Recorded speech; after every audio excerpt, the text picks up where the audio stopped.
Bonsoir à tous, merci de nous retrouver comme tous les mercredis soirs sur votre chaîne Canal Algérie. Ce soir, 3 thèmes ont été retenus pour cette soirée. La COP27, la conférence des Nations Unies sur les changements climatiques, se tient depuis lundi en Égypte, à Sharm el-Sheikh, dans un contexte où le réchauffement de la planète progresse à un rythme beaucoup plus rapide que prévu. La planète est menacée par la multiplication des catastrophes climatiques. Cette édition est notamment présentée comme une COP africaine en raison d'abord de sa localisation et l'espoir qu'elle donnera aux pays africains et à leur agenda une chance d'occuper le devant de la scène. Près de 30 ans après la première COP, que faudra-t-il retenir? Beaucoup parlent d'un flot de promesses et peu d'engagement et beaucoup moins d'actions concrètes. Pour notre deuxième plateau, les futurs diplômés de l'université pourraient désormais être des créateurs d'emplois au lieu d'en être des demandeurs. Les diplômés de la session de juin 2023 pourront réaliser des prototypes de leurs projets innovants et créer par la suite leur propre start-up. Un partenariat entre le ministère de l'Enseignement supérieur et celui des start-up. Nous avons-nous les moyens de notre politique? Nos invités nous répondront tout à l'heure. Et enfin, les élections mi-mandat aux USA ou les midterms, une échéance cruciale et souvent difficile pour le président en place. Pour l'heure, les résultats donnent tort aux sondages qui prédisaient une victoire écrasante du Parti des Républicains. Les démocrates et les républicains sont pour l'heure au coude à coude. Pourquoi cette élection est si importante? Élément de réponse dans notre dernier plateau. Mais nous allons commencer donc avec la COP27 et je vous présente notre premier plateau. Nous accueillons sur ce soir Madame Fedal Taibi Sabrina, bonsoir. Bonsoir, merci pour l'invitation. Merci à vous. Vous êtes directrice du laboratoire de préservation et de la protection des ressources en eau à l'université de Blida. Merci d'avoir accepté notre invitation. Merci à vous. Nous accueillons également professeur Abdelkrim Chilroum, bonsoir. Bonsoir madame. Vous êtes directeur de recherche à l'USTHB et président du club des risques majeurs. Merci d'avoir accepté notre invitation. Avant de développer ce sujet, je vous propose de revenir sur les enjeux de cette COP27 avec notre journaliste Nakhla Larbi. L'obligation de résultat, c'est toute la question. Un réchauffement global à maintenir sous la barre de 2 degrés, c'est possible si les décisions prises lors des dernières rencontres avaient été mises en œuvre, notamment par les pays industrialisés, voire pollueurs. La différence cette fois est que la rencontre de Sharm el-Sheikh prépare le premier bilan mondial de 2023 qui évaluera les engagements pris lors de la conférence de Paris. La COP27, conférence des Nations Unies sur les changements climatiques à laquelle participent 200 pays, intervient cette année dans un contexte géopolitique particulier marqué par les conflits, notamment russo-ukrainiens, et des crises, en l'occurrence celle de l'énergie. L'humanité a un choix, coopérer ou périr, c'est soit un pacte de solidarité climatique, soit un pacte de suicide collectif, a lancé Antonio Guterres auprès des chefs d'État et de gouvernement. Guterres s'est voulu alarmiste face à l'urgence de renforcer la lutte contre le réchauffement climatique. Le secrétaire général de l'ONU a adressé des avertissements aux 2 plus grands pollueurs mondiaux, à savoir les États-Unis et la Chine. Pour le secrétaire général de l'ONU, cette rencontre doit poser les fondations pour une action climatique plus rapide et plus courageuse, maintenant et pendant cette décennie qui décidera si le combat pour le climat est gagné ou perdu. Il est question de rappeler les engagements jusque-là non tenus des États signataires au vu des politiques menées jusque-là et qui vont à l'encontre des accords signés lors des dernières conférences. Il s'agira également d'activer les recommandations des accords de Glasgow en 2021. En 2016, l'Algérie a ratifié l'accord de Paris sur le climat et a 5 ans plus tard adopté le plan national sur le climat 2020-2030 dont l'objectif est de réduire de 7% les émissions des gaz à effet de serre, un taux qui pourrait atteindre 22% d'ici 2030 si l'Algérie arrive à bénéficier de l'aide financière nécessaire pour les grands projets visant à s'adapter au changement climatique. L'Algérie, qui réaffirme son engagement à soutenir les efforts mondiaux visant à y faire face, compte, à travers son programme d'énergie renouvelable, se positionner comme un acteur majeur de la production de l'électricité à partir des filières du photovoltaïque. L'État a également affiché ses ambitions quant à la production de l'hydrogène vert à des prix très compétitifs. Plusieurs partenariats ont été signés à cet effet. D'autres actions ont été initiées, à l'instar de la relance du barrage vert et la plantation de 17 millions d'arbustes à l'horizon 2025. De nombreux États ONG et observateurs espère à juste titre que la tenue dans un pays africain de ce sommet va améliorer la visibilité des demandes prioritaires de la société civile et des États africains. Et c'est un des grands enjeux de cette COP27. Alors tout d'abord, est-ce que cette COP27 est celle de la dernière chance, professeur Chilroum? Bon, merci pour l'invitation, madame. C'est un sujet d'actualité puisqu'il y a la tenue de la conférence à Sharm el-Sheikh, de la 27e conférence des Nations Unies.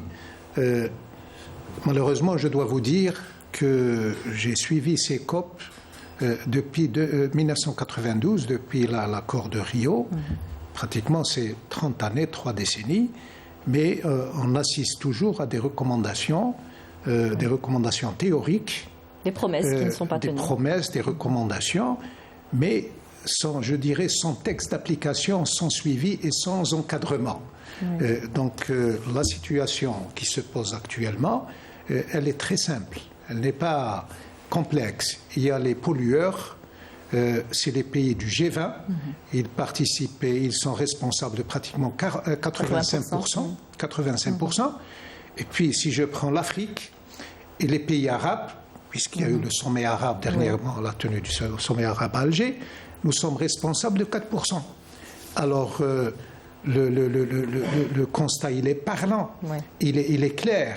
Donc, il y a un responsable. Si je reprends les recommandations de la COP de Glasgow, la dernière, ils ont posé le financement des mesures d'atténuation et de mesures d'adaptation. C'est le soubassement, si vous voulez, de la réduction des gaz à effet de serre, des gestes. Là, on dit qu'il y a eu 100 milliards de dollars. Mais à peu près, après constat, c'est à peu près 80 milliards de dollars de versés dans sur le les 100 milliards qui sont promis pour chaque année. Où sont passés l'argent, il faut le tracer, il faut un traçage. On va revenir sur le financement. On a eu en Algérie des catastrophes, des méga-catastrophes. Ne serait-ce que l'année passée. Nous vivons déjà les conséquences des changements climatiques. Des risques majeurs. Nous avons des risques majeurs. Nous avons des feux de forêt, nous avons des inondations, mais à chaque fois, c'est le trésor public. Je prends le cas du Pakistan dernièrement. Il n'a reçu aucun financement. Aucun financement. Et ça va ravagé près d'un tiers du pays. Donc voilà, la COP, j'espère que cette COP 27 va se pencher sur la problématique africaine et arabe. C'est ce qui est attendu. On va en développer davantage. Alors il faut le dire aussi, que nous sommes dans un contexte assez particulier. Vous le disiez, la COP27, donc 27 ans, presque 30 ans après, on en est toujours au point de départ, à décider qui est responsable, qui doit payer, et comment agir pour les pays en voie de développement. Aujourd'hui, il y a un contexte particulier de crise énergétique, crise avec la guerre en Ukraine qui accentue donc la pression sur ces pays. On parle de retour du charbon, par exemple. Est-ce qu'aujourd'hui, face au changement climatique que nous vivons actuellement, puisqu'on dit qu'il faut limiter à 1,5 degré d'ici un siècle, est-ce qu'on pense que c'est utopique ou est-ce qu'on pourra y arriver, Madame Taïbi? Alors, merci pour cette question. Déjà, il faut situer l'état du réchauffement climatique actuellement. Donc, il y a des concentrations de gaz à effet de serre très, très importantes qui sont rejetées par les pays développés. Et ces concentrations font que cet excès de concentration de CO2 fait que nous vivons un réchauffement de plus d'1 degré. Donc avec un réchauffement de plus d'1 degré, ça a des conséquences qui ne sont pas négligées. Ces conséquences-là, on les observe à travers la réduction de la disponibilité des ressources en eau. Ces conséquences ont affecté l'agriculture, donc directement la sécurité hydrique et la sécurité alimentaire. Sans parler de la santé humaine, ont affecté l'agriculture, donc directement la sécurité hydrique et la sécurité alimentaire. Sans parler de la santé humaine et aussi les pertes en biodiversité. Donc il y a urgence. Il y a urgence, tout à fait. L'accord de Paris qui stipulait donc de limiter l'augmentation des températures à 1,5. Donc pour atteindre les pays qui ont donc signé et ratifié cet accord-là, devaient déjà s'engager à réduire leurs émissions de gaz à effet de serre. Depuis 2015, rien n'a été fait. Et comme vous l'avez souligné avec la crise énergétique, plusieurs pays d'Europe ont repris donc leurs centrales à charbon. Et là, au lieu d'aller vers une réduction des concentrations de gaz à effet de serre, tout à fait, on va se retrouver à émettre plus de gaz à effet de serre, tout à fait. Et donc, pour déjà atteindre les 1,5 d'ici 2050, on devrait réduire de 43% les émissions. Réduire de 43% les émissions de gaz à effet de serre d'ici 2030. Donc, c'est un défi énorme. et il ne peut être atteint sans des engagements concrets, réels, que ce soit en termes de mesures d'atténuation qu'en mesures d'adaptation. Alors, on parle de cette COP de Glasgow où on devait situer les responsabilités de chacun, de créer aussi un financement pour les pays les plus touchés. On parle d'une enveloppe de 100 milliards de dollars qu'on n'a jamais vu, qui n'a jamais vu le jour. Vous le disiez tout à l'heure, on a atteint les 83 milliards, mais ils n'ont été répartis sur aucun pays.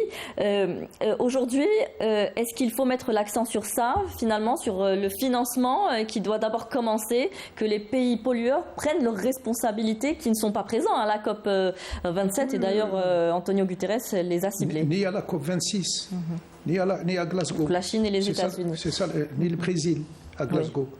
Donc vous savez, vous avez en face de vous des gens qui sont responsables de cette situation et sur laquelle nous n'avons aucun contrôle en tant que pays en voie de développement ou des pays africains ou des pays arabes. Donc ce n'est pas des risques intramuros. Nous avons déjà, 10 risques intramuros qu'on doit gérer nous-mêmes. Mais là, c'est un risque externe que personne n'a le contrôle dessus. Donc, à mon avis, la seule solution pour atténuer, c'est d'aider financièrement les pays vulnérables. Les pays vulnérables, c'est tous les pays, nous-mêmes, et tous les pays africains et les pays arabes. Donc, aujourd'hui, même les autres pays subissent les aléas des changements climatiques. Dégager déjà un montant, pas de 100 milliards actuellement. L'ONU a, je pense qu'ils ont identifié pratiquement, ils ont calculé, ils ont dit qu'on a besoin de 340 milliards de dollars. Moi, je dis, s'il y a une enveloppe de 200 milliards de dollars réservée pour les pays africains et les pays d'Asie, donc je pense qu'on peut, il va y avoir un semblant de volonté, si vous voulez, et puis il va y avoir un semblant de démarrage. Mais avec les crises, de mesures préventives. Mais avec les crises mondiales que nous sommes en train de vivre, beaucoup ne passent pas. Nous avons la crise énergétique, la crise alimentaire, la crise de l'eau, le stress hydrique qui est par surtout nous en tant qu'Afrique, la sécheresse. Et nous, l'Algérie, c'est un continent, comme vous le savez. Nous avons la désertification. Absolument. La désertification qui doit être financée justement par le fonds environnement, le fonds de la COP. Ce n'est pas à l'Algérie d'arrêter l'avancée du désert. Bon, vous avez parlé tout à l'heure, c'est bien, du barrage vert. Le barrage vert, il y a une année, il y a eu une volonté de relancer. Non, il y a eu une décision de Monsieur le Président de la République de relancer justement de manière frontale et de manière agressive, si vous voulez, la mise en place non seulement comment dirais-je, de villages et de villes le long de ce barrage vert qui est long de 1500-1600 kilomètres. Donc c'est une volonté politique avérée. Et là, on parle de plusieurs millions d'hectares sur le barrage vert, 4,7. Et puis il y a une autre idée qui a été lancée dernièrement, j'y ai assisté à une réunion, c'est le barrage vert le long de la ligne Ain Saleh Tamarasset, le long de la conduite d'eau. Donc c'est une excellente idée pour l'Algérie. Mais la seule solution, à mon avis, c'est le financement extérieur, c'est le financement de la COP qui doit être effectif pour. Il y en a qui parlent carrément passer par le juridique et de le poursuivre en justice ceux qui ne répondent pas. Le préjudice, les pertes, les pertes et préjudices. Parce qu'on n'est pas responsable de ça. Oui. Alors, on a entendu Antonio Guterres, il a tenu des propos très durs dans son allocution. Il parle de devoir choisir entre solidarité et suicide collectif. C'est à cela que le monde doit se préparer. On parle du dernier rapport du GIEC qui parle de 3,3 à 3,6 milliards de personnes qui sont désormais très vulnérables, soit près de la moitié de l'humanité. Finalement, les changements climatiques s'accélèrent plus vite que ce que l'on avait prévu. Exactement, tout à fait, parce qu'il n'y a pas eu d'engagement, il n'y a pas eu de mesures d'atténuation, et à cause de cela, donc les conséquences vont continuer à s'accentuer et s'accélérer à une vitesse très très rapide. Donc le réchauffement cause des événements extrêmes.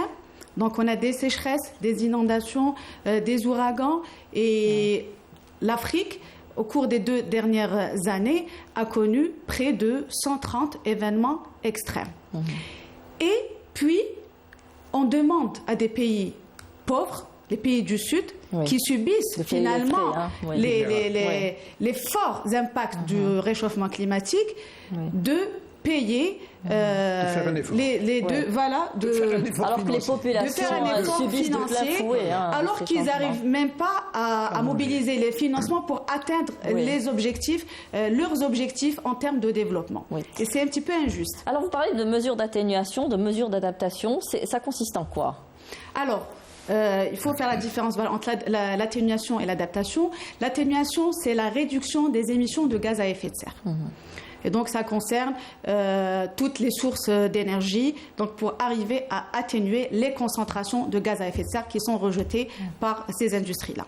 L'adaptation, c'est des mesures à mettre en place pour faire face aux conséquences du changement climatique. Je vous donne un exemple. Par exemple, je vais parler du secteur de l'eau.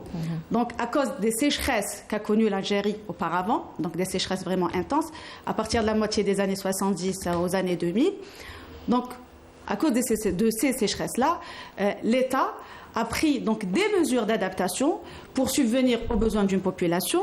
Et aussi, il faut savoir que l'eau est au centre de tout développement socio-économique. Donc, c'est pour ça que la sécurité hydrique est primordiale. Et donc, l'État a déployé des efforts considérables par la réalisation de plus de barrages, de stations de dessalement, des stations d'épuration, des grands transferts hydrauliques. Donc, il faut mettre en avant ces efforts-là et ces mesures d'adaptation. Voilà. C'est à ce niveau-là que ça se détermine. Alors, dans le contexte mondial dans lequel nous nous trouvons, les décideurs politiques aujourd'hui s'efforcent de comprendre l'interconnexion entre les changements climatiques, la sécurité énergétique et la géopolitique. C'est comme ça qu'ils devront forger sur ce plan-là une stratégie mondiale en matière climatique, puisqu'on parle pour les pays industrialisés de retour au charbon, ce qui est quand même contraire à tout ce qui a été dit depuis 1992. Oui, mais vous savez, si vous suivez l'actualité depuis quelques années, je vais parler de ces pays pollueurs, les principaux responsables. Il y a eu l'accord de Paris, qui est un accord cadre. Tout le monde a applaudi. Les États-Unis étaient présents. Arrive l'élection présidentielle. Je parle de l'ancien, le président M. Trump. Il arrive, il jette ça dans la poubelle. Il l'a dit lui-même. Il a dit, moi je n'y crois pas, et tout ça. Et il a fait refonctionner, mis en marche, si vous voulez, toutes les mines de charbon. Parce que le Minnesota, tous les États où il y a des mines ont voté pour lui. C'est à grand débit, avec des méga-productions déjà depuis Trump et qui sont actuellement en production. Maintenant, en Europe, on assiste au niveau de l'Europe de l'Est.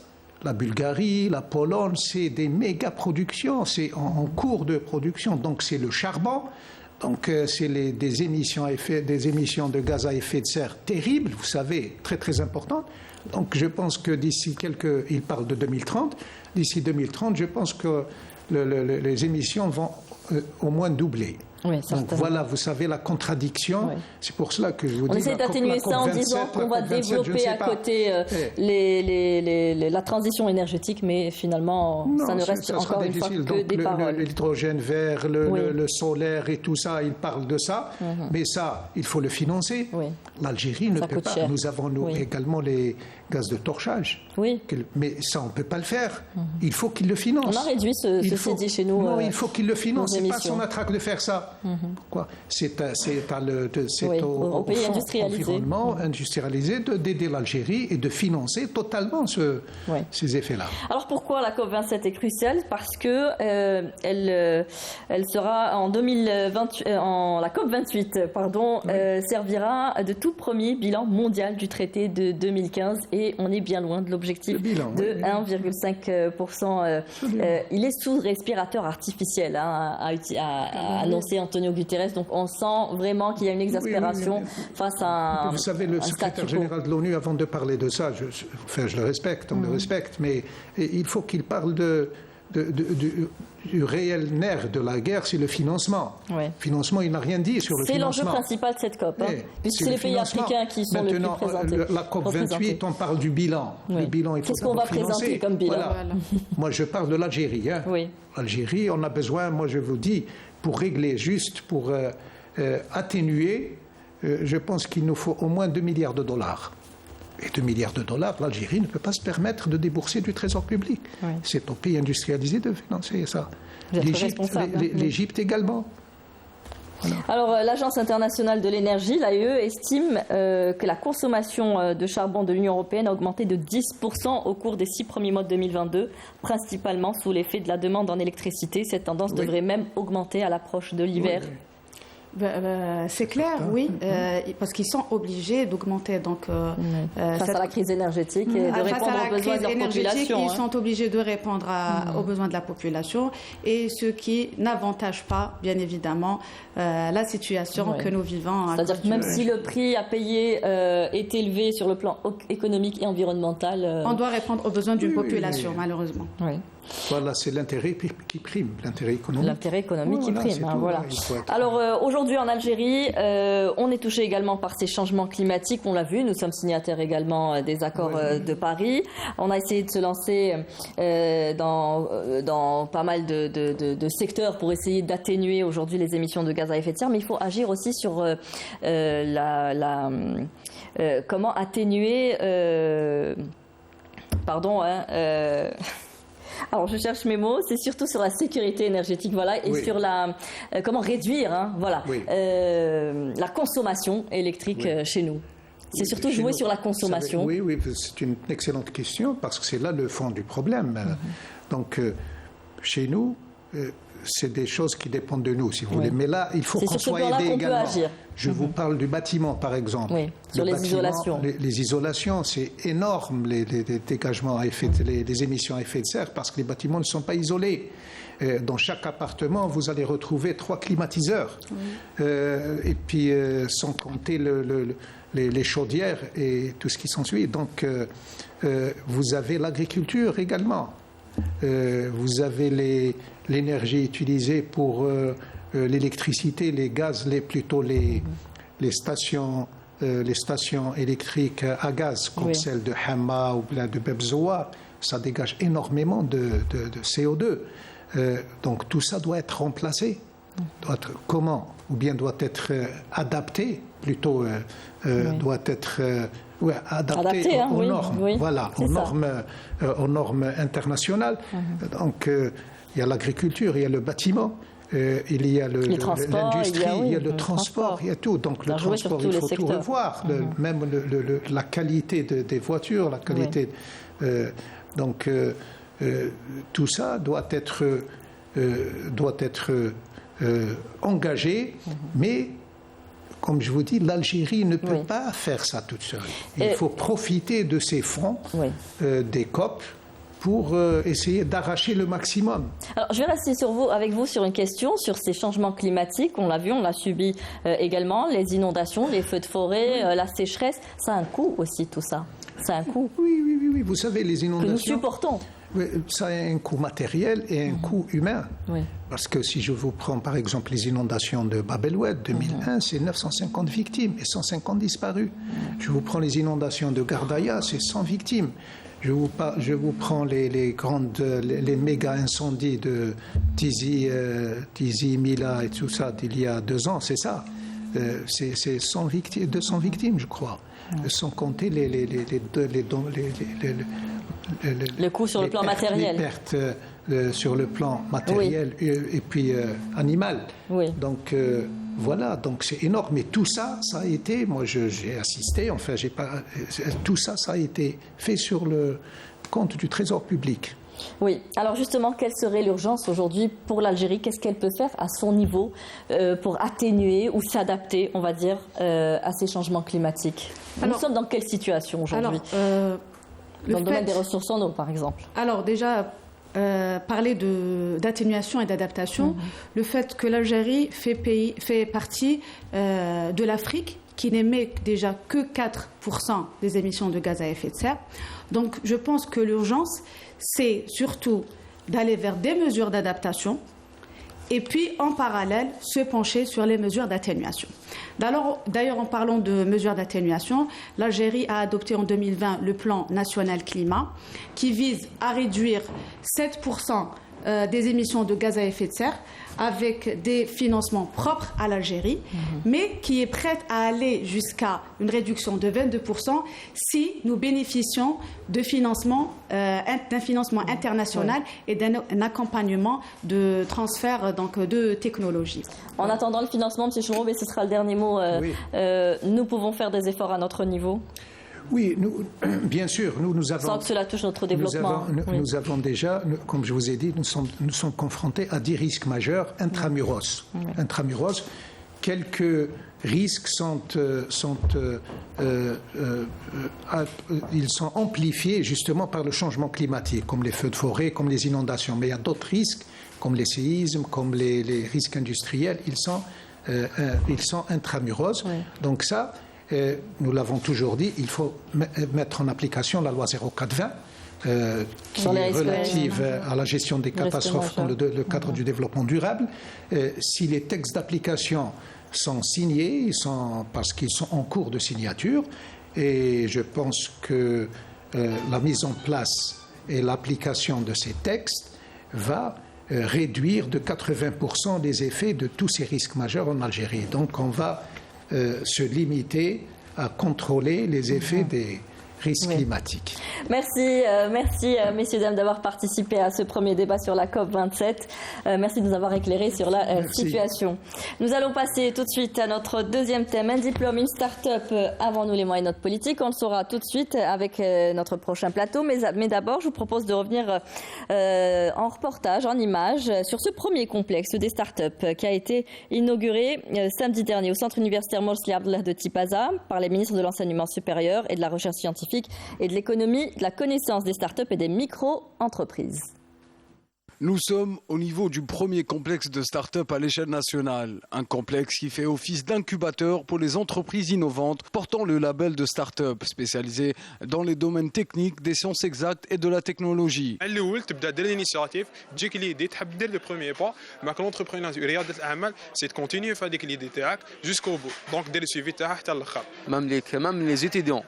À présent, tous les étudiants pourront profiter de cet espace propice à l'innovation, la créativité et la création de la valeur ajoutée. En tant qu'étudiant, c'est un véritable honneur de créer sa start-up à partir de cet espace universitaire. Ce projet est le fruit d'une coopération entre le secteur de l'enseignement supérieur et du ministère des start-up et qui vise à permettre au plus grand nombre possible de jeunes innovants à intégrer davantage le monde des start-up et de l'entrepreneuriat. Il faut savoir que depuis la création du ministère de l'économie, de la connaissance des start-up et des micro-entreprises, toutes les procédures administratives pour la création d'une start-up se font exclusivement en ligne. Ces espaces vont accueillir des étudiants récipiendaires du label start-up et de brevets de création pour une durée d'une année renouvelable. Ce projet de regroupement des start-up à l'échelle nationale sera progressivement généralisé au reste des universités algériennes. Aujourd'hui, plus que jamais, l'université se doit d'être la locomotive du développement local et national. Voilà, eh bien voilà, retour sur le plateau. Nous ne sommes pas contre les start-up, au contraire. Alors, un diplôme, une start-up, avant-nous les moyens de notre politique. Nous accueillons sur ce plateau nos invités. Nous avons avec nous M. Abdelkarim Djibrani, bonsoir. Vous êtes directeur des finances au ministère de l'Enseignement supérieur et de la Recherche scientifique. Merci d'être avec nous. Nous avons également M. Nourdine Wadah avec nous, bonsoir. Vous êtes directeur des startups au ministère des startups. On va faire plus court pour synthétiser. Nous avons également avec nous M. El Mehdi Yetou. Vous êtes le cofondateur de la startup Yassir. Merci. Messieurs d'être avec nous sur ce plateau. Alors, les futurs diplômés de l'université pourraient désormais être des créateurs d'emplois au lieu d'être des demandeurs, M. Djibrani. C'est challenge à relever aujourd'hui pour l'université? Tout à fait. Je vais d'abord rappeler le contexte. Nous nous inscrivons, le ministère de l'Enseignement supérieur s'inscrit bel et bien dans le cadre de l'engagement 41 de Monsieur le Président de la République, qui consiste donc à mettre l'université dans un cadre qui favorise la formation, la recherche utile, mais aussi l'innovation et la créativité qui mènent vers la création de l'emploi. Et c'est dans ce cadre que le ministre de l'Enseignement supérieur a assigné donc de nouveaux objectifs au secteur de l'enseignement supérieur, c'est-à-dire en plus de ces missions fondamentales, ces missions classiques qui consistent en l'amélioration de la qualité de la formation supérieure, en l'amélioration de la qualité de la recherche et la mettre en lien avec la croissance économique. Nous parlons maintenant d'un troisième objectif qui s'appelle l'innovation et même d'un quatrième qui s'appelle la création de la richesse et la création de l'emploi. Et donc c'est dans ce cadre, nous considérons donc que le secteur constitue un vivier de capacités, de compétences plutôt humaines et de capacités matérielles. Je cible là donc tous les investissements en termes de laboratoires, de plateformes technologiques, de centres de recherche, d'unités de recherche, d'incubateurs, de maisons d'entrepreneuriat. Alors, c'est important de mettre le cadre pour permettre à ces jeunes de laisser libre à leur créativité. Hein. Il faut aussi leur en donner les moyens. Alors, Monsieur Wadah, il est essentiel aujourd'hui pour le ministère des startups aussi de créer ce pont avec les universités pour les accompagner également. En fait, ce pont, il existe depuis le début. Nous, en fait, nous sommes le département de l'économie de la connaissance. Oui. Et les startups et la micro-entreprise. Et donc, la connaissance, fondamentalement, elle sort de l'université. Et donc, dans ce cadre, nous avons commencé à travailler avec l'université dès le premier jour. Et vous allez juste constater que les différentes conférences régionales qu'on a organisées en 2021, elles ont toutes été organisées en collaboration avec de grands pôles universitaires et avec tous les clubs scientifiques de la région. Et donc, nous sommes conscients que c'est à partir de la connaissance qu'on pourra prendre la matière première et créer de la richesse. Maintenant, un autre point très important, c'est qu'on parle des jeunes et des jeunes qui peuvent créer des startups, mais aussi il ne faut pas oublier qu'on peut parler des chercheurs et des enseignants qui peuvent encore créer des startups de manière encore plus facile, ayant plus d'expérience, plus de savoir. Et aujourd'hui, un peu partout dans le monde, les personnes qui créent le plus de startups sont les profs universitaires, les experts, les chercheurs permanents. Et donc là aussi, il y a un volet très important. Et donc, il faut essayer de trouver cette synergie, de coordonner cette connaissance, cette expérience avec un besoin du marché et mettre les étudiants dans la boucle, faire ce travail d'échange d'expérience et de capacité du savoir. Et je pense qu'en travaillant ensemble sur ce volet-là, on peut vraiment commencer à dire on a une partie de notre économie qui est basée sur la connaissance et qui permettrait de diversifier de manière progressive l'économie du pays. Oui. Alors, Monsieur Lito, vous êtes issu de nos universités. Vous êtes cofondateur donc d'une start-up qui a connu une success story. Est-ce que ça vous parle tout cela? Vous en aviez besoin à l'époque où vous étiez lancé? Comment vous avez fait justement pour vous lancer? Vous avez trouvé cet accompagnement? Alors déjà, peut-être pour revenir sur ce qu'a dit M. Wadah, je suis moi-même enseignant à l'université Bebzouar, donc j'ai quitté un peu l'université pour me lancer dans la start-up. Je ne sais pas si c'est pas vraiment dans le domaine où je faisais mes études, où je faisais ma recherche, d'accord. C'est plus un petit peu. Moi, je vais insister un petit peu sur le côté de entrepreneuriat, l'esprit d'entrepreneuriat du fondateur. C'est important pour moi. Je pense que c'est le cœur de la start-up. Oui. D'accord. Donc, c'est un fondateur. L'esprit entrepreneurial, c'est quelqu'un déjà qui cherche pour que sa start-up réussisse. Il va essayer de produire. Offrir à ses utilisateurs quelque chose dont ils ont besoin. Oui. Donc, c'est la première chose. La deuxième chose, une start-up, comme son nom l'indique, c'est la croissance. Donc, une croissance exponentielle, c'est important. Donc, cet esprit d'entrepreneuriat qu'il faut essayer d'encourager, d'essayer de pousser. Oui, c'est vrai qu'aux universités, il y a déjà ce vivier de connaissances, d'innovation, etc. Donc, peut-être c'est facile. Il n'y a pas ce sens pratique. Quelque part, l'idée est là, oui. D'accord, mais l'esprit entrepreneurial doit être poussé vers l'avant pour que ces startups réussissent et arrivent à avoir cette croissance. Beaucoup de startups échouent justement parce qu'elles ne sont pas forcément bien accompagnées ou n'ont pas ce savoir entrepreneurial que vous demandez aujourd'hui. Alors, vous le disiez tout à l'heure, Monsieur Djibrani, il faut changer plusieurs choses au niveau de nos universités, améliorer la qualité de l'enseignement aujourd'hui si on veut qu'elles deviennent créatrices de richesse et d'emplois. Pourquoi pas et ne pas forcément demander de l'emploi et de permettre à nos diplômés de s'insérer plus rapidement dans la vie professionnelle. C'est ce qui est demandé aujourd'hui par alors exactement. les jeunes entrepreneurs. En termes quand on parle d'amélioration de qualité de l'enseignement, on va baser sur quoi aujourd'hui? Comment faire en sorte que l'enseignement aujourd'hui puisse répondre et former le jeune innovant de manière à ce que sa start-up puisse réussir? Très bien. Là, il y a plusieurs dispositifs. Entre autres, la révision de la carte de formation universitaire, la révision des programmes pour les mettre au diapason de ce que demande justement l'environnement socio-économique, mais surtout préparer l'étudiant qui s'apprête à quitter les bancs de l'université et se heurter au monde du travail à réfléchir autrement, c'est-à-dire à créer plutôt son monde du travail plutôt qu'aller le chercher ailleurs. Donc ça m'amène à parler des dispositifs que nous mettons en place. Monsieur le ministre est en train de mettre en place à partir de cette année universitaire. C'est-à-dire que nous ne pouvons pas rester en marge de l'effort national. Monsieur Ouattara en parlait tout à l'heure, qui est mise en œuvre depuis déjà quelques années.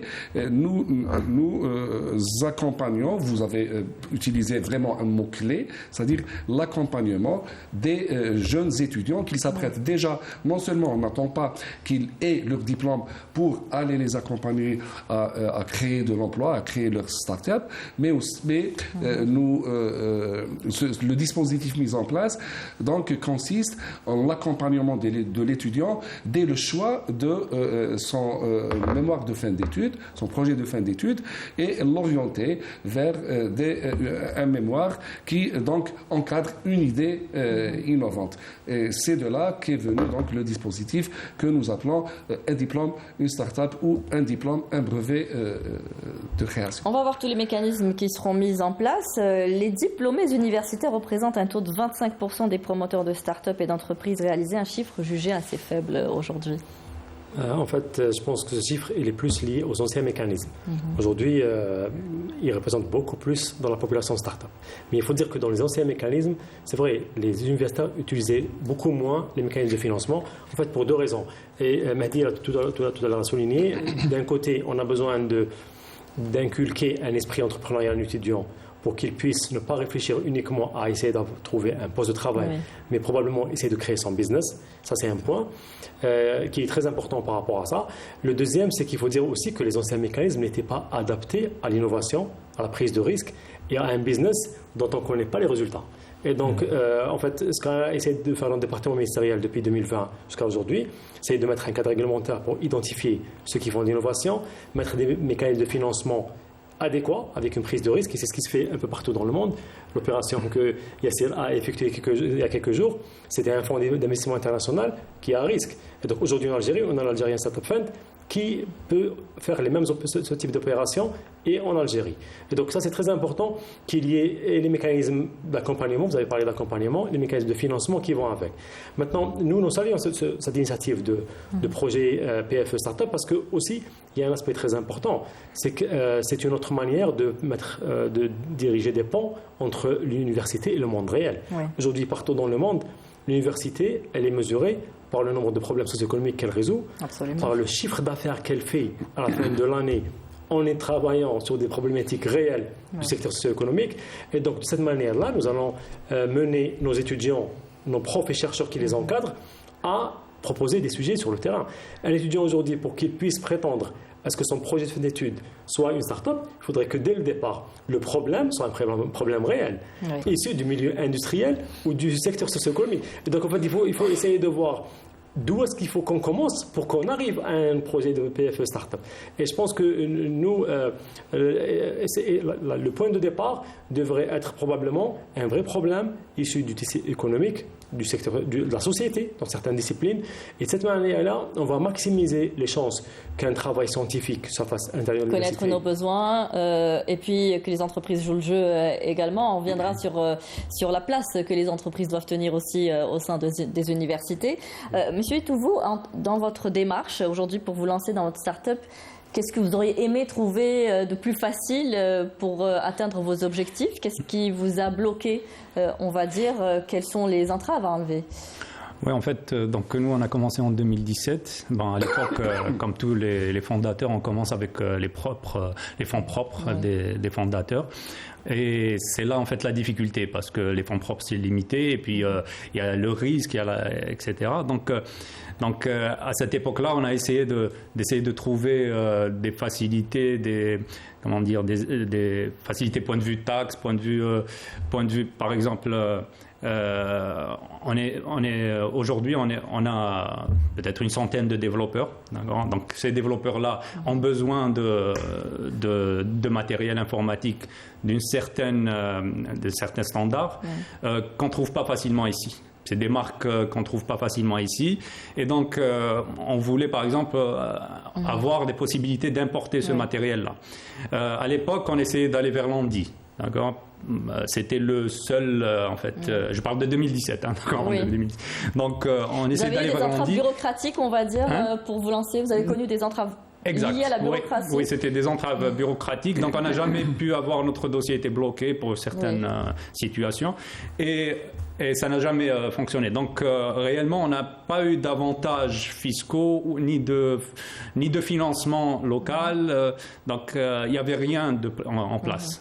D'ailleurs, l'idée de créer ASIR aussi, c'était d'essayer de créer cet écosystème, parce que c'est un écosystème où les startups participent, le gouvernement participe, et en fait, c'est... Et vous répondez à une demande également de la société.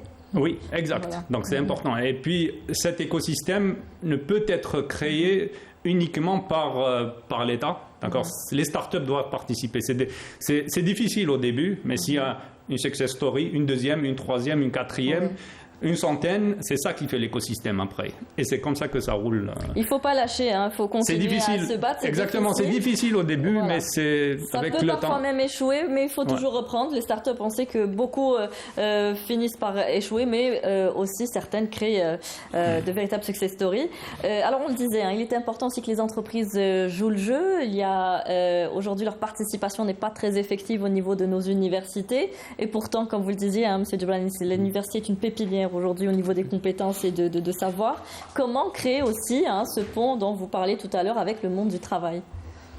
Écoutez, c'est l'un des objectifs primordiaux qui donc constitue un élément clé pour la réussite du dispositif que nous donc œuvrons à mettre en place ensemble avec nos amis du ministère de l'économie de connaissances. Donc cela se ferait certainement par des rapprochements dans les deux sens. Il ne suffit plus de parler d'ouverture de l'université sur son environnement, mais plutôt d'une université qui va intercepter les problèmes réels, comme l'avait cité M. Wada, que ce soit au niveau du secteur économique, du secteur industriel, mais aussi au niveau des collectivités locales, parce que l'université se trouve dans son milieu urbain, suburbain, agropastoral, sud au nord, et cela fait qu'elle doit donc aller chercher à travers les mécanismes que nous devons mettre en place ensemble pour chercher donc le problème réel et ou plutôt la problématique, identifier la problématique, c'est ce que je voulais dire, et donc mettre en place ou chercher l'idée innovante qui contribue ou qui sera transformée par la suite à un business plan et une start-up par la suite. Vous avez parlé d'accompagnement, j'aimerais citer au moins un dispositif que nous œuvrons aussi à mettre en place, et qui consiste en l'accompagnement de la start-up nouvellement créée. Donc avant, c'est peut-être l'expérience de notre ami de Yassir, la start-up avant partait et se jetait dans le bain de l'économie toute seule. Là, nous proposons au ministère de l'Enseignement supérieur d'accompagner pendant presque 2 années la start-up née. Donc nous la gardons au sein de l'université. Donc il y aura les locaux, il y aura les moyens. Tout à fait. Nous lui offrons. Ce qu'on a vu pour Tipaza. Exactement. C'est l'exemple de Tipaza. Donc c'est des espaces qui seront dédiés, qui seront plutôt mis à la disposition des start-up, moyennant donc des titres d'occupation provisoire d'une année que nous pouvons renouveler encore une année et à titre vraiment ordinaire, symbolique, à titre presque gracieux, de façon donc à permettre à la start-up d'avoir une adresse sociale qui lui permet d'avoir un registre de commerce et d'activer en attendant qu'elle puisse prendre des ailes.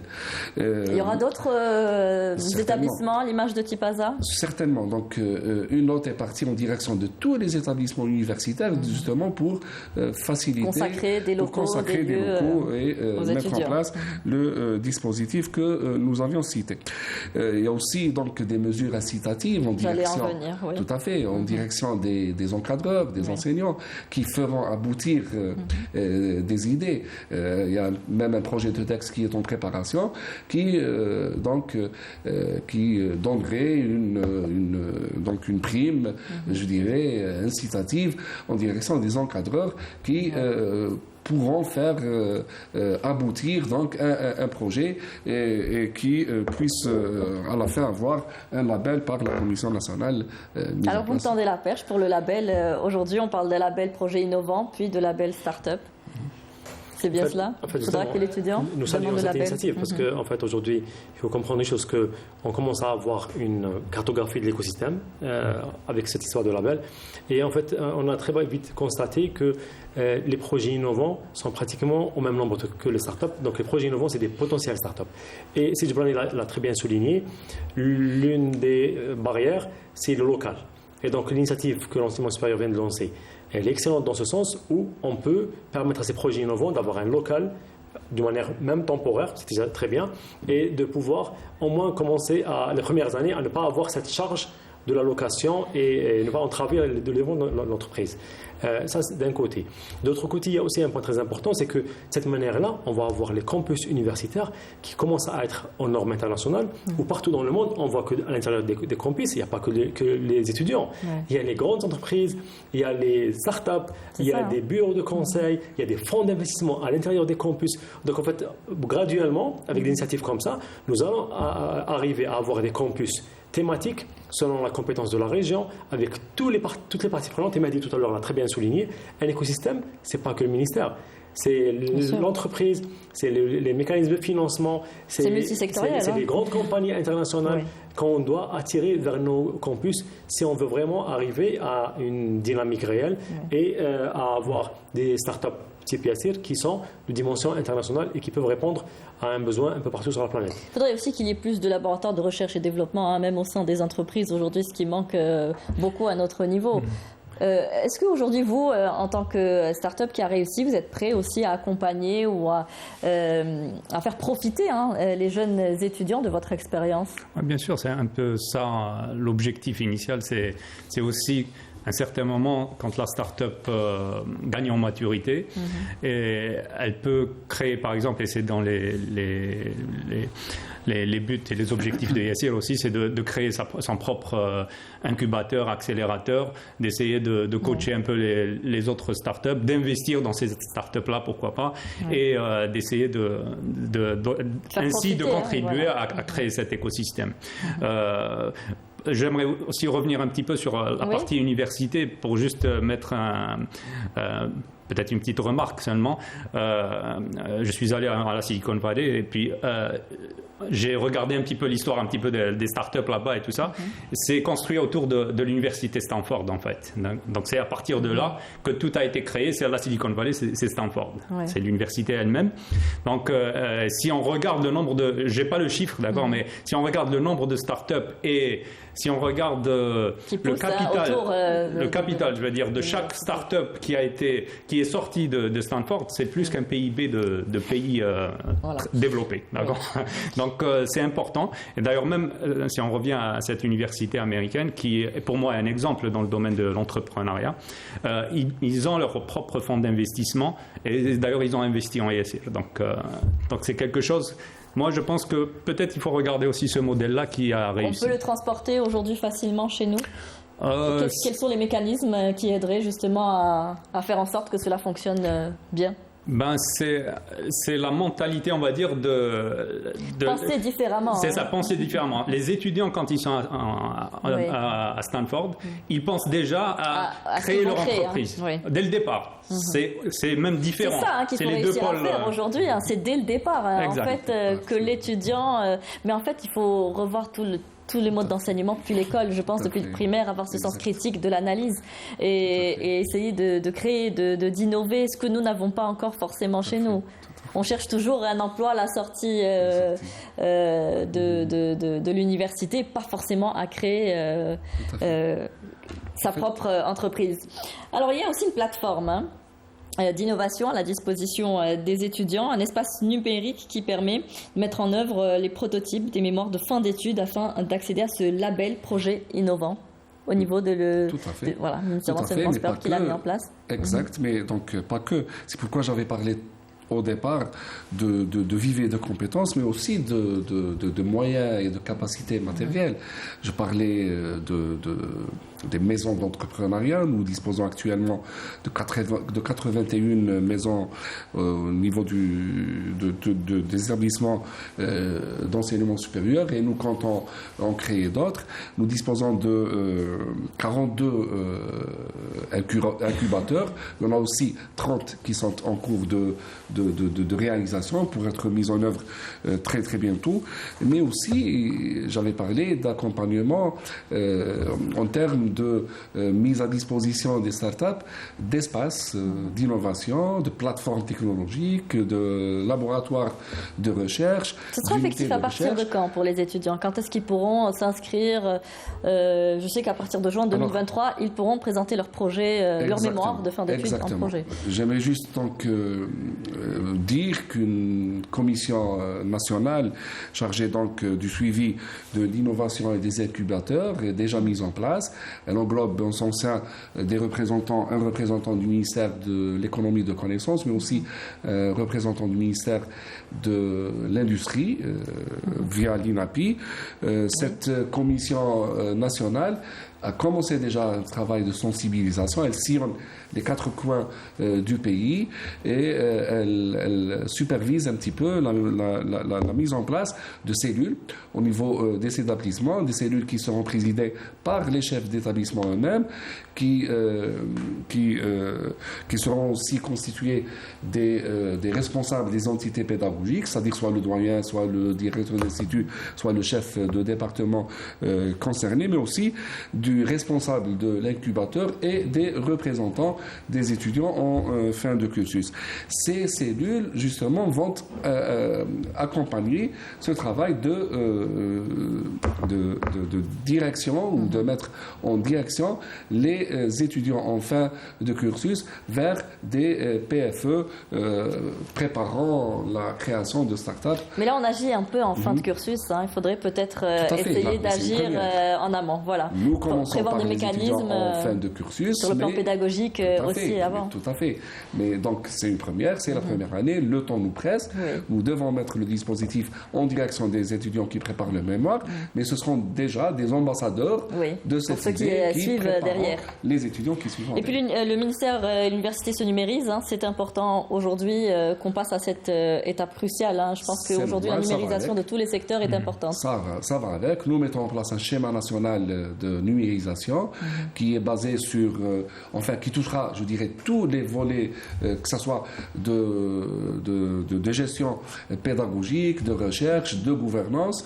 J'avais parlé la dernière fois de cela, mais le ministère l'a déjà concrétisé par un schéma national qui tourne autour de 7 grands axes avec plus d'une centaine de projets et plus d'une quarantaine de plateformes numériques qui toucheront tous les volets du secteur. La numérisation, M. Wadah, aujourd'hui, on en parle encore comme un souci chez nous. Beaucoup de travail encore à faire à ce niveau-là, mais il est important si on veut développer un écosystème, comme le disait, basé sur les nouvelles technologies aujourd'hui, sur l'innovation, on a besoin de numérisation derrière. En fait, aujourd'hui, partout dans le monde, quand on parle d'économie de la connaissance, l'économie digitale, elle prend la part du lion. Ça, c'est un point. Seyed Djibrani, il a parlé des moyens, des mobilisations des moyens. Et aujourd'hui, il faut qu'on digitalise tout pour qu'on puisse utiliser de manière optimisée, de manière intelligente, tous ces moyens pour les étudiants, mais même pour les startups qui sont en dehors de l'université et même pour les industriels. En fait, l'État a beaucoup investi ces dernières décennies. Aujourd'hui, il faudra rationaliser, il faudra numériser pour qu'on puisse optimiser l'utilisation. Maintenant, si on veut aller encore plus vite, c'est qu'il faut digitaliser tout, vraiment tout. Et si on veut parler, tout à l'heure Mehdi a parlé d'écosystème, en fait, il faudra vraiment avoir et la numérisation et l'interopérabilité entre les différents systèmes numériques. Aujourd'hui, notre rêve aujourd'hui, c'est qu'un Algérien puisse créer une entreprise à partir de son téléphone. Absolument. Et à partir de son et que ça prenne quelques minutes. On a eu un exemple ici une fois sur le plateau, ça a pris dans un autre pays. Et je voudrais dire, ça c'est quelque chose qui est indispensable et qui est vraiment très très urgent à mettre en place. Nous travaillons avec différents départements ministériels pour en arriver à là. Et je pense que ça va encore mettre une nouvelle brique à un écosystème plus favorable et plus en normes internationales. Rapidement, votre avis sur la question de la numérisation aujourd'hui est indispensable. C'est évident. Vous travaillez, vous, justement... Oui, nous, en fait, on a même... Tout est basé sur ça. Exact. Et même dans nos opérations quotidiennes, quand on offre nos services à nos utilisateurs, on aimerait que certaines opérations qui ne dépendent pas de nous, d'accord, par exemple pour les paiements, on aimerait travailler avec la banque. Certains, les systèmes bancaires sont encore rigides. Il n'y a pas vraiment une interbancabilité dans les systèmes. C'est pas vraiment relié. Et c'est encore plus par rapport à une société. Donc nous, on doit, par exemple, on perd 24 heures à 48 heures pour reconcilier il y a des certains. Pertes derrière, il y a aussi des pertes financières. Et le client ou bien notre partenaire chauffeur attendent ces 48 heures, peut-être un peu plus avec le week-end, d'accord, pour avoir le résultat de leur opération. On reviendra, Monsieur Djibrani, pour terminer sur cette question. Un diplôme, une start-up, nous en avons les moyens? Certainement, mais enfin, il faut d'abord la volonté de tous. D'abord, et je crois que déjà nous commençons à faire du travail collaboratif, participatif, et je pense déjà qu'il s'agit là de la clé de la réussite. Donc nous essayons, je vais rappeler juste que l'objectif du ministère est d'impliquer le maximum d'étudiants sortants. Je rappelle juste que l'Algérie, depuis 3 ou 4 années, produit quelques 400 000 diplômés. Parmi lesquels quelques 200 000 diplômés en master, et l'objectif serait d'impliquer quelques 80% de ces diplômés dans le dispositif diplôme ou PFE Startup. Eh bien, c'est tout ce que nous souhaitons. Merci, messieurs, d'avoir répondu à nos questions. Merci d'avoir été présents sur ce plateau. Nous allons passer à notre dernier plateau. Les élections mi-mandat aux USA, les mid-terms. Pourquoi sont-elles si importantes? C'est ce que nous comprendrons dans ce dernier plateau. Les Américains votaient donc hier mardi pour les élections mi-mandat permettant de renouveler la Chambre des représentants dans sa totalité et une partie du Sénat, un scrutin destiné aussi à désigner les gouverneurs d'État. On revient juste après ce sujet. Entre déceptions relatives pour les Républicains et les indécisions au Sénat, les spécialistes sont unanimes. Les élections de mi-mandat aux États-Unis vont rebattre les cartes du paysage politique pour les 4 années à venir. Selon les résultats encore partiels annoncés à la mi-journée, les Républicains tiennent la corde à la Chambre des représentants et disposent d'une longueur d'avance à la Chambre des représentants avec 199 sièges contre 172. En revanche, au Sénat, les démocrates ont une légère avance, 48 sièges contre 47. La bataille s'annonce donc très serrée, mais il faudrait attendre plusieurs jours, voire plusieurs semaines, avant qu'une majorité ne se dessine au Sénat. Une certitude, la vague rouge, couleur des Républicains, n'a pas eu lieu dans les proportions d'avant-scrutin. Reste à savoir, dans le cas d'une majorité républicaine à la Chambre et d'un Sénat démocrate, quelles seront les difficultés que peut rencontrer Joe Biden pour gouverner jusqu'à la fin de son mandat. 3 scénarios distinctifs se profilent. Une très fine majorité républicaine reste possible, tout comme un Sénat démocrate et une Chambre des représentants républicaine. Le dernier scénario moins probable est celui d'un Sénat démocrate et une majorité démocrate. Dans le cas d'une majorité républicaine à la Chambre et d'un Sénat démocrate, il y aura pour la présidence Biden une grande difficulté à mettre des textes à l'agenda. Les républicains vont vouloir lancer des enquêtes et des auditions sur la tenue des élections, par exemple, les questions raciales, les questions économiques et les dépenses. Ce qui est certain, en revanche, c'est que ce rendez-vous vient confirmer, une fois de plus, une fracture aussi bien au sein de la société que de la classe politique américaine. Voilà, donc des élections cruciales qui se renouvellent tous les 4 ans à la mi-mandat du président. Souvent, elles sont considérées comme des élections d'un vote sanction contre le président en place. Tous les sondages donnés, les républicains gagnant avec une très grande majorité, finalement, ils sont au coude à coude. Aujourd'hui, les républicains et les démocrates. Monsieur Monsari, que nous accueillons sur ce plateau, bonsoir. Bonsoir. J'ai oublié de vous présenter. Vous êtes là pour nous décortiquer un petit peu ce qui se passe donc aux États-Unis. Pourquoi ces élections sont-elles si importantes ?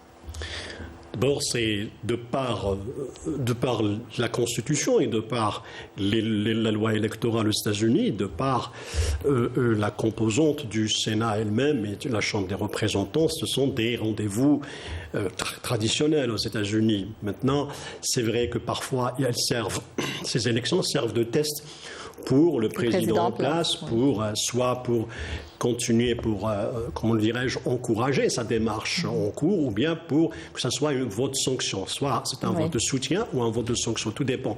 Obama n'a pas eu ce problème à 2 reprises. Donc, historiquement, ça a été des votes sanctions. Oui, ça a toujours été des votes sociaux, mais Obama, au premier mandat, quand même, il a eu une chambre qui était confortable pour lui. Donc, ça lui a permis de continuer ce premier mandat tranquillement par rapport.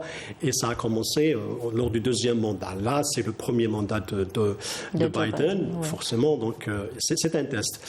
Pourquoi c'est un test ? Parce qu'aujourd'hui, il y a toujours des défis, il y a des problèmes qui viennent se greffer dans la réalité électorale américaine. Cette année-là, Biden sort de la pandémie, et puis il y a la crise économique qui a suivi, surtout la crise économique, parce que il y a une inflation très l'inflation galopante qui a atteint 8,2% aux États-Unis. Les débats aux États-Unis se concentrent justement sur cet aspect-là. Les débats des républicains, pas des démocrates. Les démocrates ont évité cette question. D'un côté comme de l'autre, il y a des dossiers qu'ils partagent, comme l'avortement, l'IVG. Donc, c'est un dossier qui... Ça a plus porté sur l'IVG et l'immigration que sur l'inflation. Ça a toujours été...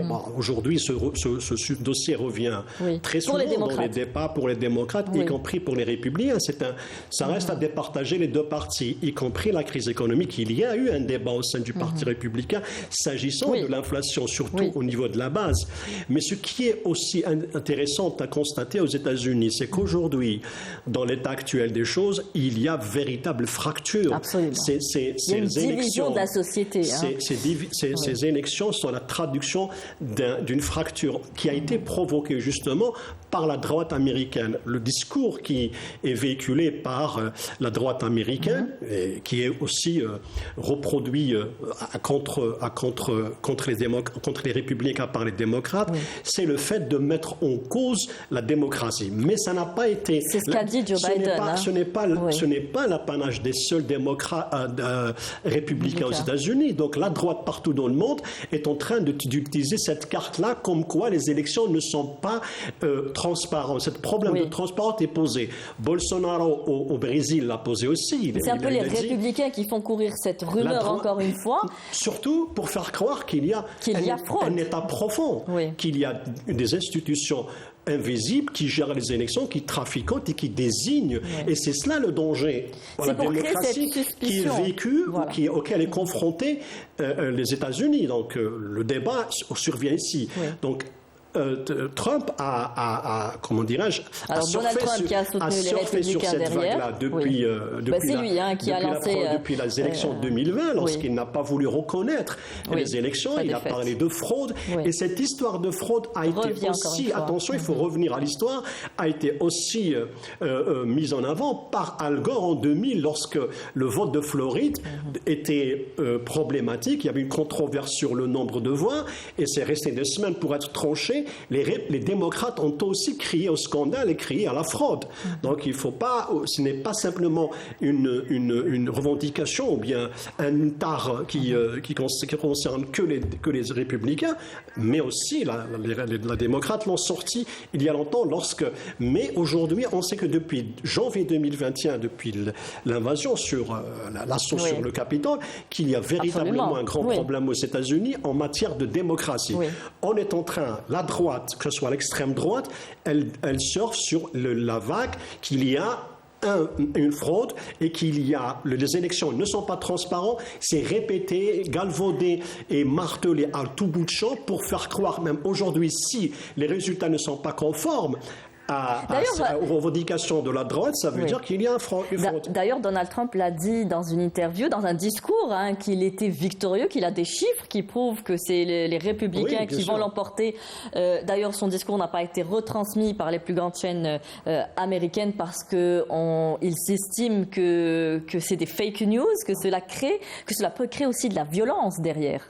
Il peut y avoir des violences. Justement, lorsqu'on est arrivé au fait de croire que les élections peuvent être truquées et qu'il y a un État profond aux États-Unis qui gère ces élections, là nous sommes face à une menace réelle. Donc franchement, on voit que les États-Unis sont allés dans une piste très très dangereuse. Il y a un glissement politique qui fait croire qu'il n'y a plus de démocratie aux États-Unis. Si vous avez plus de 70 millions d'électeurs qui croient que les élections ne sont pas propres, ça reporte un danger, ça crée une frustration, surtout pour ceux qui voient en Trump leur prolongement où il traduit leurs aspirations. Donc forcément, aux États-Unis, il y a ce problème-là qui se pose. Mais ce n'est pas simplement ça. Donc les débats sont tranchés sur d'autres sujets. C'est vrai qu'il y a la peur du fraude, mais il y a aussi d'autres sujets qui sont importants, que ce soit pour les démocrates ou bien pour les républicains. On va en venir. Mais pour parler d'abord de cette fracture, de cette division, on parle d'ailleurs, certains experts disent qu'on ne parle plus des États-Unis, mais des États plus désunis qu'autre chose aujourd'hui. Il y a une fracture sur le plan politique, mais aussi au sein de la société. Il y a une division profonde à ce niveau-là. Tout à fait, puisque justement, les États-Unis est un continent, donc on parle d'État. Lorsqu'on parle d'État, il y a ce qu'on appelle une sorte d'administration locale ou de gouvernement local qui traduit une réalité. Donc on ne peut pas dire que l'État de New Jersey, comparé au Nevada ou Wisconsin, ont la même vision des choses, ou bien l'Ohio, ou bien le Texas. Donc, il y a certes fracture, il y a certainement une pensée profonde, une croyance et une conviction qu'il y a deux Amériques, celle de Donald Trump et celle qu'on appelle l'Amérique des communistes. Donc c'est dans la rue que ça se produit, chez le camp républicain. Chez les camps démocrates, on parle d'ultra, on parle de fascistes, on traite les autres de fascistes, et ça s'est traduit. Il y a certains signes qui ont fait comprendre que cette fracture commence à donner des signes de violence après les massacres qu'il y a eu qui ont ciblé les émigrés, donc des écoles où des Mexicains, majorité mexicaine, donc il y a eu des attaques de massacres, ce qu'on appelle des fusillades, qui se sont produites plusieurs fois et qui traduisent justement ce sentiment de haine qui est exercé par la droite américaine et qui est nourrie et alimentée par les discours de Trump. Mais justement, pour revenir à ces discours aujourd'hui de la droite, même dans cette campagne électorale, les campagnes peut-être portaient plus sur des propos haineux contre le camp adverse que sur des problématiques réelles de la société. Non, si on prend par exemple le candidat J.D. Vance en Ohio, quand même, il discutait plutôt de l'immigration. Donc, il parlait aussi de l'économie. Donc, il était le poulain de Donald Trump. Et c'est d'ailleurs lui qui a fait basculer l'Ohio, qui était un État un État hésitant. Donc, il a remporté l'élection. Donc, le discours là-bas a été concentré sur, certes, l'immigration, bien évidemment, plus de durcissement au niveau des frontières, mais en même temps, le débat s'est porté aussi sur la situation économique. L'inflation a touché tous les produits de large consommation, et même au camp démocrate dans l'Ohio, on a évoqué cette inflation qui a fait subir, qui a touché de larges pans de la société américaine. Lorsqu'il y a une inflation, il y a eu une hausse galopante des loyers, les prix de matières premières, et même des carburants, eux qui ne payent pas très cher. Donc c'est là où l'américain débat. C'est ça les véritables débats au sein de la. Mais justement, on avait l'impression plus que c'était des attaques d'un parti contre un autre parti. Et puis il ne faut pas oublier qu'il y a énormément d'argent dans cette campagne électorale. Près de 17 milliards de dollars ont été dépensés juste pour les campagnes électorales. On parle de 23 énorme. Plutôt, pas de 17, il y a 23 milliards, parce qu'il faut aussi compter ce qu'on appelle sur les contributions online, donc en ligne, qui ont été des petites sommes qui sont en train d'être versées dans les comptes des candidats. Donc pourquoi ? Parce qu'aujourd'hui, tout se passe sur les réseaux sociaux et surtout ceux qui votent à distance font d'abord la contribution, participent à la campagne électorale, au financement de la campagne électorale avant de voter. Donc la majorité de l'argent qui circule dans la campagne électorale provient des militants, bien évidemment, et provient aussi des sponsors, bien évidemment. Il y a la loi électorale qui limite comment dirais-je, les dépenses ou les participations, les financements des campagnes électorales ou des meetings. Toujours est-il que c'est pris en charge par les militants eux-mêmes. Dans chaque État, bien sûr, chaque État a sa propre loi. On ne peut pas parler des militants et des hommes d'affaires également qui sont derrière aussi les financements des campagnes. Y compris lors des présidentielles, même les chaînes de télévision se font campagne pour l'un ou l'autre candidat ou l'un ou l'autre parti. Donc l'Amérique est divisée réellement sur ce terrain. Donc il n'y a pas une seule Amérique. Et puis le système électoral aux États-Unis n'est pas le même que partout dans le monde. On ne connaîtra pas les résultats tout de suite. Pour l'instant, on donne la Chambre des représentants toujours en avantage pour les républicains. Pareil pour le Sénat. Au moment où on en parle, 49 sièges ont été obtenus. Il y a une légère avance, il n'y a pas ce raz-de-marée qu'on prédisait. Pas du tout. Il y a toujours, on attend les résultats en Arizona. Bon, il paraît qu'Arizona a été prise par les républicains. Ça reste le Nevada et ça reste, on a la Géorgie. En Géorgie, il y a un problème qui est justement le système électoral. Le gouverneur sortant, il a imposé... les 2 tours, je pense. Non, c'était chez lui. Non, il a imposé, il a obligé les électeurs de voter avec un permis de conduire. Donc ça n'existe nulle part aux États-Unis. Donc ce qui a réduit le nombre des votants. Mais toujours est-il que Herschel et Kemp sont en coude à coude. Ni l'un ni l'autre. Kemp, le démocrate, est en avance de 30 000 voix. L'autre, il est l'ancien footballeur, qui sont tous les deux afro-américains pour la circonstance. Il y a eu un afro-américain qui est passé également. La Géorgie, de 25 ans, âgé de 25 ans. La Géorgie a toujours été un État, dans son histoire, un État esclavagiste. Donc ça reste toujours un État très sensible. S'il bascule vers le côté républicain, donc c'est une indication sur ce qui va se produire dans les 2 prochaines années. Alors justement, on va y arriver. Les 2 prochaines années, est-ce qu'aujourd'hui...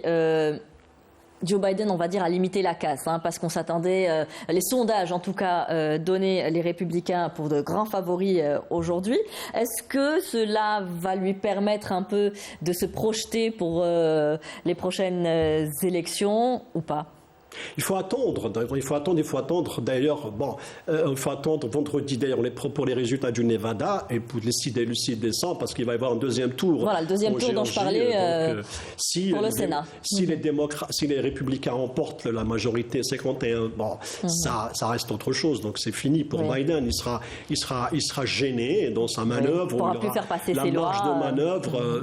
Et même si les républicains prennent le Chambre des représentants, la commission d'enquête contre Trump va être dissoute, franchement, directement. Donc, Trump qui annonce faire une annonce la semaine prochaine. Est-ce qu'il va se présenter aux élections ou pas? Non, il a déjà fait part de son intention. Lors de son meeting au Ohio, il a déjà fait part de son intention de se présenter. Donc il a laissé entendre qu'il sera candidat en 2024. Il n'a pas laissé ça au conditionnel, mais il a été direct. Il est déjà en campagne, puisqu'aux États-Unis, ça commence déjà 2 ans avant. Certains analystes, le résultat obtenu par les républicains, c'est un peu de sa faute. C'est un peu son discours extrême. Oui, le fait de s'allier avec des ultras comme Herschel, qui était l'un des vraiment meneurs de l'assaut contre le Capitole le 6 janvier 2021. Donc ça a un petit peu entaché. Il n'a pas été d'aucune aide pour de nombreux candidats. Donc à part J.D. Vance, qui est en Ohio, où il a remporté parce que déjà en Ohio, la crise économique est tellement aiguë que beaucoup de démocrates ont hésité à voter. Donc forcément, pour Biden, tout dépendra de la fin de ces élections.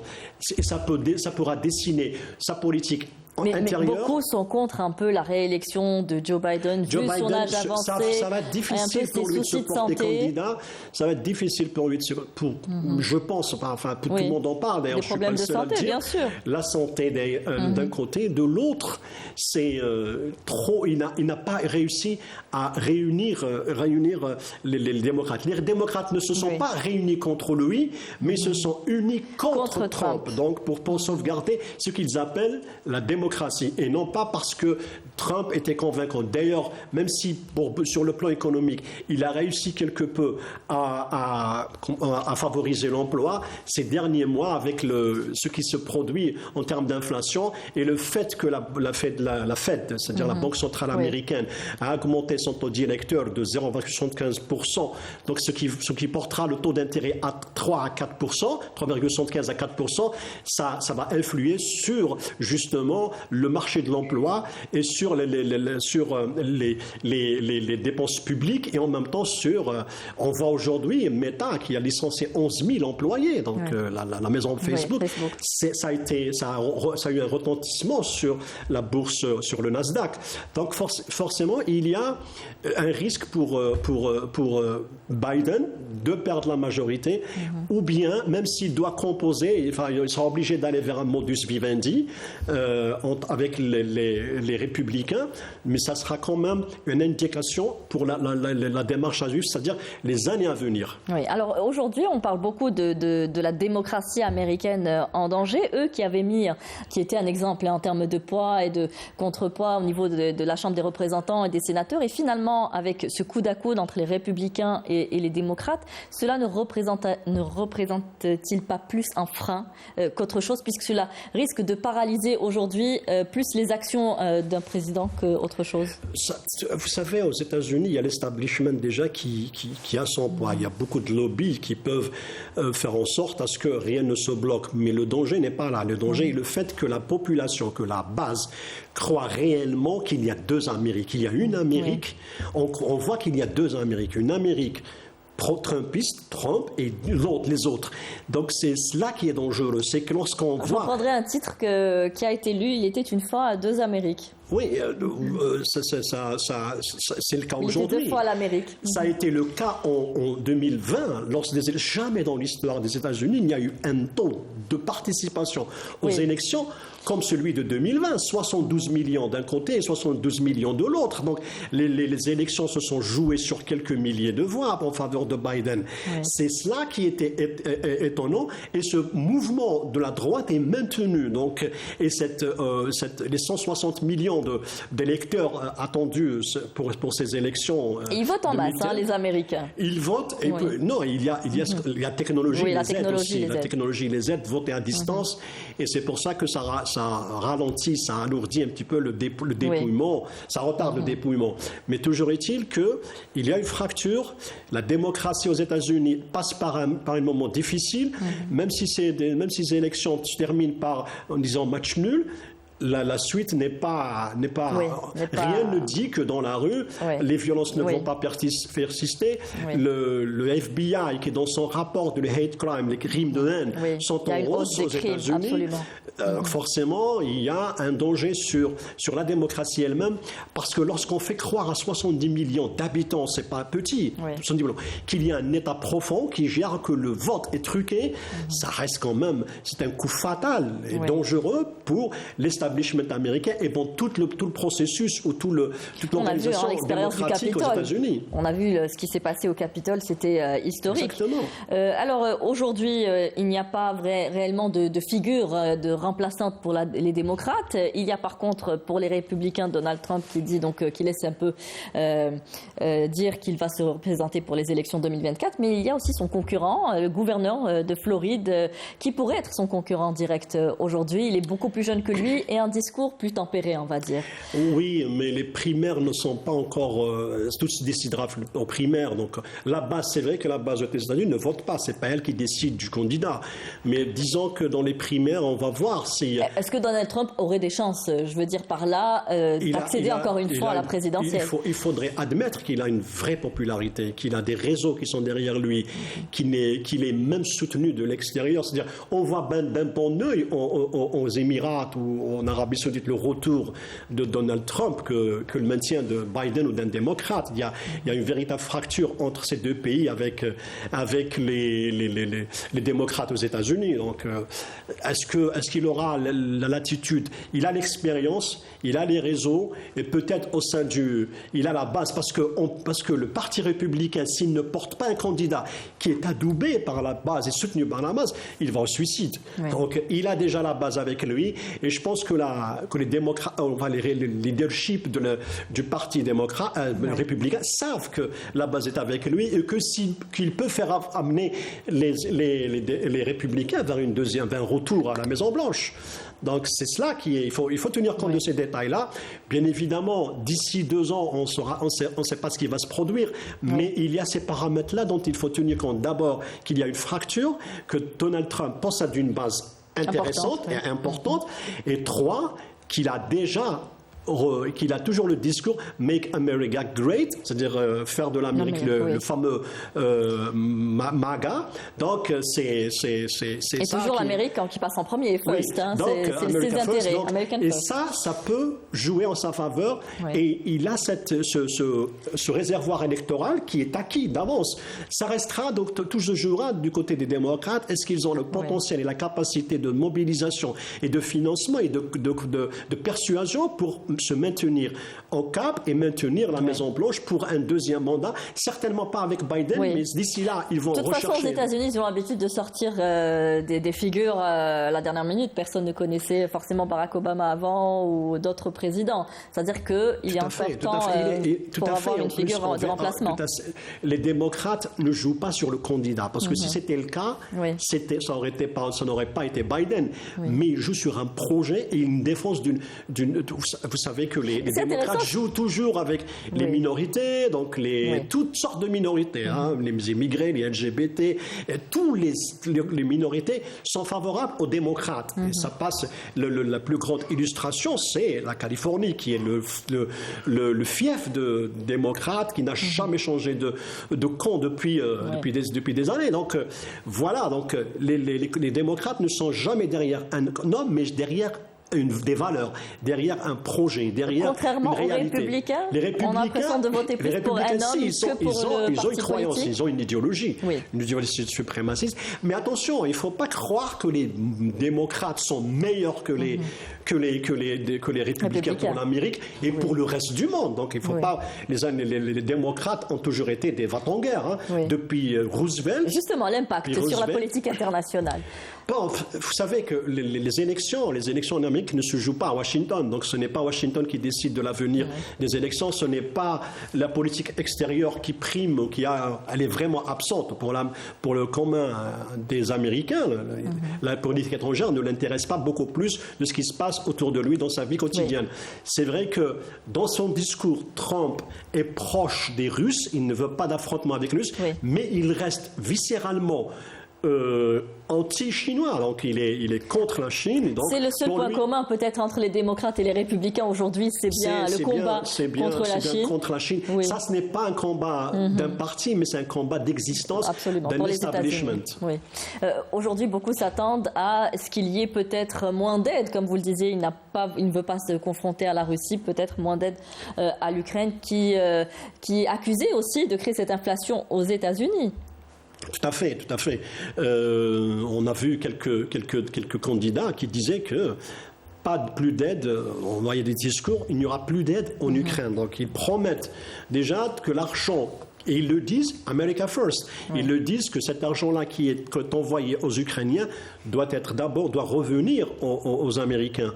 Donc forcément, la question de l'aide, attention, mais il faudrait savoir si les républicains vont obtenir la majorité au Congrès. C'est tout se joue au Congrès. La Chambre des représentants restera une chambre de débat. Et puis peut-être que les gouverneurs, parce qu'aussi dans ces élections, il y a la réélection des gouverneurs aussi. Donc ils peuvent jouer du lobbying ou faire pression pour ne pas envoyer des aides ou bien envoyer du matériel qui existe dans leurs États. Donc ça peut si les républicains remportent la majorité au Congrès, il y aura certainement un revirement, sinon une révision de la politique étrangère américaine s'agissant de l'Ukraine. Par contre, il y aura un accommodement ou un accord avec Biden s'agissant de la Chine parce que c'est une philosophie commune. L'ennemi réel pour les États-Unis, que ce soit démocrate ou républicain, c'est bien la Chine et non pas l'URSS. Oui. Merci Monsieur Kamel Mounsari. Je rappelle que vous êtes directeur de publication Jeune Indépendant. Merci d'avoir répondu à ces questions, de nous avoir éclairé sur ces élections de mi-mandat aux États-Unis. Merci à vous tous de nous avoir prêté attention, de nous avoir suivis. Très bonne fin de soirée sur Canal Algérie. Au revoir et à très bientôt.